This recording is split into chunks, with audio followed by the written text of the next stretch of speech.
வணக்கம். ரொம்ப நாளாவே நம்ம சேனல்ல வீடியோஸ் வராததுக்கு மெயினான ரீசன் என்னன்னா நம்ம படம் பண்ணிட்டு இருக்கோம். ஸோ அந்த ஷூட் பிஸியா போயிட்டு இருந்ததுனால தான் நம்ம யூடியூப்ல அதிகமான வீடியோஸ் வந்து போட முடியல.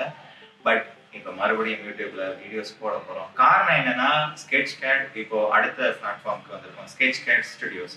நம்ம என்ன பண்ண போறோம் அப்படின்னாக்க சினிமா கேமராஸ், எக்யூப்மெண்ட்ஸ், லைட்ஸ் எல்லாமே வந்து ரெண்டல் பேசிஸ்ல உங்களோட ஷார்ட் ஃபிலிம்க்கு, உங்களோட ஃபீச்சர் ஃபிலிம்க்கு, அப்புறம் கமர்ஷியல் ஆட்ஸ் எல்லாத்துக்குமே வந்து ஸ்கெட்ச்கேட்ல இருந்து நீங்க ப்ராடக்ட் எல்லாமே ரெண்டலுக்கு நீங்க எடுத்து ஷூட் பண்ண முடியும். இது மட்டும் இல்லாம DOP work, editing work, VFX எது வேண்டாலும் ஸ்கெட்ச்கேடை காண்டாக்ட் பண்ணலாம். முதல்ல இந்த வீடியோல இருந்து ஆரம்பிக்கலாம். வீடியோ எடுக்கிறதுக்கு மெயினான ரீசன் கேமரா தேவை. ஸோ கேமரா அதுவும் பார்த்தீங்கன்னா நம்ம சினிமா லைட் கேமரா சோனில FX3 வாங்கியிருக்கோம். இது எதுக்காகன்னு கேட்டீங்கன்னா கம்ப்ளீட்டா நான் ஒரு படம் எடுக்கணும் அப்படின்றதுக்கான கேமரா.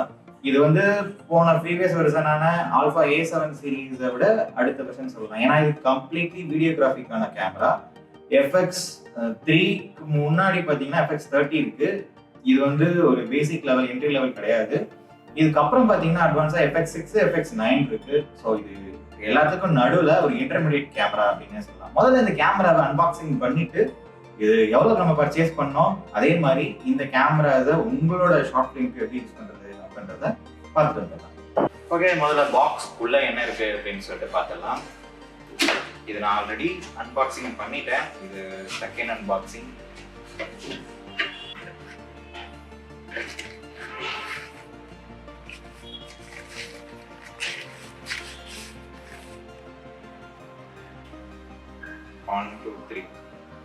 இதில் 3 மைக் வந்து நம்ம எக்ஸ்டர்னலா இன்புட் கொடுத்துக்கலாம். இதை பின்னாடி பார்ப்போம்.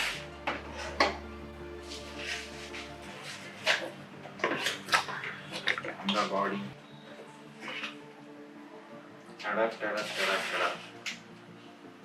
ஸோ FX3யோட ப்ளஸ் என்னன்னு பார்த்தீங்கன்னா அதோட டிசைன் தான்.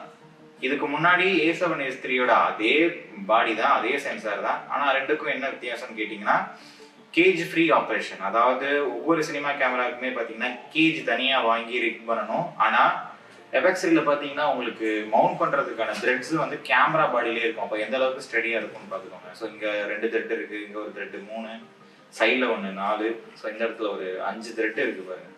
ஸோ அதனால நீங்கள் வந்து மானிட்டர் கனெக்ட் பண்ணுறதுக்கு, மைக் மாட்டுறதுக்கு எல்லாத்துக்கும் இந்த த்ரெட்ஸை யூஸ் பண்ணிக்கலாம் கேஜ் இல்லாமே.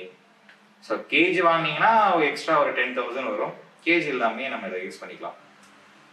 கேமராவோட ஸ்பெசிஃபிகேஷன் எல்லாமே நான் லிஸ்ட்டு போடுறேன். ஸோ பார்த்துக்கோங்க. ஸோ 4Kல 120 fps, அதுவும் 10 பிட்ல வந்து நம்ம ரெக்கார்ட் பண்ண முடியும். அது மட்டும் இல்லாமல் 16 பிட் ரா வந்து நம்ம எக்ஸ்டர்னலாக ரெக்கார்ட் பண்ணிக்கலாம். வேற பிளேனர்னு பார்த்தோம்னா சார்ஜர் இருக்கு, அதே மாதிரி ஒரு பேட்டரி இருக்கு. சரி, ஓகே, எல்லாத்தையும் போட்டு ஆன் பண்ணி நம்மளோட பாடியை சினிமா கேமராவை மாற்றிடலாம். பேனல் கீழே பார்த்தீங்கன்னா ஒரு சிப் மாதிரி இருக்கும். இதில் தான் நம்மளோட மைக்ஸ் எல்லாமே கேமரா பாடிக்கு வந்து கன்வெர்ட் ஆகும். இதை எடுத்துட்டு ஜஸ்ட் வந்து ஒரு ஸ்லைடு, இப்படி ஒரு ஸ்லைட் பண்ணிட்டீங்கன்னா நமக்கு மைக்கும் கேமராவும் அட்டாச் ஆகிடும். அதுக்கப்புறம் அந்த ஸ்க்ரூஸ் வந்து பிளக் பண்ணணும். ஸோ பிளாஸ்டிக் பாடி தான், பட் வந்து பார்த்தீங்கன்னா ரொம்ப ஸ்டெடியாக தான் இருக்கு. இதுவே போதுமானது தான். ஓகே, டாப் ஹேண்டில் வந்து ஆன் பண்ணியாச்சு. பார்த்தீங்கன்னா ரொம்ப ஸ்டெடியாக தான் இருக்கு. என்னால் ஒரு சிங்கிள் ஹேண்டிலேயே, அதுவும் பிளாஸ்டிக் அப்படின்ற ஒரு ஃபீலே இல்லை. கிட்டத்தட்ட மெட்டல் மாதிரி தான் இருக்கு. கொஞ்சம் ஹார்ட் பிளாஸ்டிக் தான். பார்த்தீங்கன்னா நான் கேமராவை ஷேக் பண்ணுறேன், ஆனால் அவ்வளோ இதாக ஆட மாட்டேது. இன்னும் கொஞ்சம் வெயிட் இருந்தால் நல்லா இருந்திருக்கும். ஓகே, நம்ம ரிக் பண்ணோம்னா ஆட்டோமேட்டிக்காக அந்த வெயிட் வந்துடும். ரெண்டாவது பேட்ரி. சோனியோட Z பேட்டரி வந்து கொடுத்துருக்காங்க. ஸோ இந்த பேட்டரிஸ் வந்து இன்ஸ்டால் பண்ணிக்கலாம். பேட்டரிக்கு டவுன், அன்லாக், அப்புறம் ஸ்லைட். பேட்டரி போட்டாச்சு. அதே மாதிரி மெமரி கார்டை பொறுத்த வரைக்கும் CF express type A support பண்ணும். டைப் Aல தான் பார்த்தீங்கன்னா 4Kல 120 fps, அதுவும் 10 பிட் வந்து ரெக்கார்ட் பண்ண முடியும்.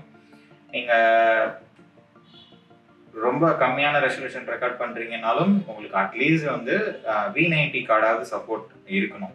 அப்படி இல்லைன்னா நார்மலான SD கார்ட்ஸ் இதில் வேலை செய்யாது. சிஎஃப் எக்ஸ்பிரஸ் வாங்கினீங்கன்னாவே உங்களுக்கு சிஎஃப் எக்ஸ்பிரஸ் ரீடர் வந்து தனியாக வாங்கிக்கணும். ஸோ அது நம்ம தனியாக வாங்கியிருக்கோம். ஸோ முதல்ல வந்து மெமரி கார்டு, சோனியோட டஃப் கார்டு வந்து நம்ம வாங்கியிருக்கோம். ஸோ அதை இன்ஸ்டால் பண்ணிக்கலாம்.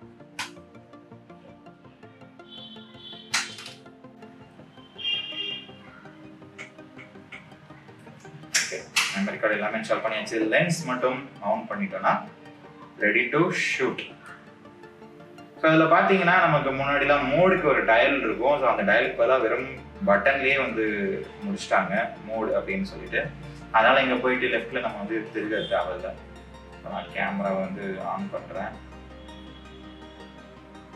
ஓகே, ரிஃப்ரெஷிங்காக இருக்குது. நமக்கு லென்ஸ் மவுண்ட் ஆனதுனால இருட்டாக தெரியுது. மோடில் நமக்கு நிறைய மோட் இருக்குது. SNQ mode, slow motion and quick இருக்குது. ஸோ அதனால் வந்து நீங்கள் ஸ்லோ மோஷன், ஃபாஸ்ட் ரெண்டுமே வந்து ஒரே நேரத்தில் வீடியோ ரெக்கார்ட் பண்ணும்போதே பார்த்துக்கலாம். அப்புறம் மூவி மோட், அப்புறம் manual exposure, shutter priority, aperture priority, அப்புறம் ஆட்டோ மோட். ஸோ வீடியோக்காக வந்து நம்ம அதிகமாக யூஸ் பண்ணக்கூடியது மூவி மோட். ஓகே, எல்லாமே செட் பண்ணியாச்சு. லென்ஸ் மட்டும் மாட்டினா ஷூட் பண்ணிடலாம். ஸோ FX3 இன்னைக்கு வந்து நம்ம அன்பாக்சிங் பண்ணியிருக்கோம். இதோட ப்ரைஸ் பார்த்தீங்கன்னா இந்தியாவில், அதுவும் சோனியோட ஷோரூம்லேயே பார்த்தீங்கன்னா கிட்டத்தட்ட 4 லட்ச ரூபா வருது. ஸோ நம்ம 4 லட்சத்துக்கு தான் வாங்கினோம்னா அதை விட ஒரு 20,000 ரூபாய் கம்மியாக தான் வாங்கினோம். ரெண்டாவது பார்த்தீங்கன்னா இந்த கேமரா கிட் எல்லாமே வந்து இந்த வீடியோஸ் பார்க்குற நம்மளோட சப்ஸ்கிரைபர்ஸ் எல்லாருக்காக தான்.